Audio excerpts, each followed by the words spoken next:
ADGP MR Ajith Kumar അടക്കമുള്ളവർക്കെതിരെ ഉന്നയിച്ച ആരോപണങ്ങളിൽ പ്രത്യേക അന്വേഷണ സംഘം PV അൻവറിന്റെ മൊഴി രേഖപ്പെടുത്തുന്നു. മലപ്പുറത്ത് തൃശൂർ DIG തോംസൺ ജോസാണ് മൊഴിയെടുക്കുന്നത്. വിവരങ്ങൾ ആന്റണി ജിസ് ജോർജ് നൽകും. ആന്റണി, എപ്പോഴാണ് മൊഴിയെടുക്കൽ ആരംഭിച്ചത്? അൻവർ എല്ലാ തെളിവുകളും DIGക്ക് കൈമാറുന്നുണ്ടോ?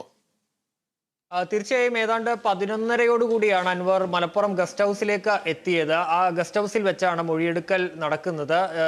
തൃശൂർ DIG തോംസൺ ജോസാണ് മൊഴി രേഖപ്പെടുത്തുന്നത്. DIG ഇന്നലെ തന്നെ മലപ്പുറത്ത് എത്തിയിരുന്നു. ഏതായാലും അൻവർ അതിന് തൊട്ട് മുൻപ്, ഈ മൊഴി നൽകുന്നതിന് തൊട്ട് മുൻപ് മാധ്യമങ്ങളോട് പറഞ്ഞത് എല്ലാ തെളിവുകളും, ഇതുമായി ബന്ധപ്പെട്ടുള്ള എല്ലാ തെളിവുകളും നൽകുമെന്നാണ് അൻവർ വ്യക്തമാക്കിയിട്ടുള്ളത്. ഈ ADGP MR അജിത് കുമാർ, അതുപോലെ തന്നെ സുജിത് ദാസ് എന്നിവർക്കെതിരെ ഉന്നയിച്ച ആരോപണങ്ങളുടെ തെളിവുകൾ, അതുപോലെ തന്നെ ഈ റിദാൻ കൊലപാതകം അടക്കമുള്ള കാര്യങ്ങളിൽ തന്റെ പക്കലുള്ള എല്ലാ തെളിവുകളും അന്വേഷണ സംഘത്തിന് കൈമാറുമെന്ന് അൻവർ അറിയിച്ചിട്ടുണ്ട്. ഏതായാലും മൊഴിയെടുക്കൽ ഇപ്പോൾ തുടരുകയാണ് ലിബീഷ്.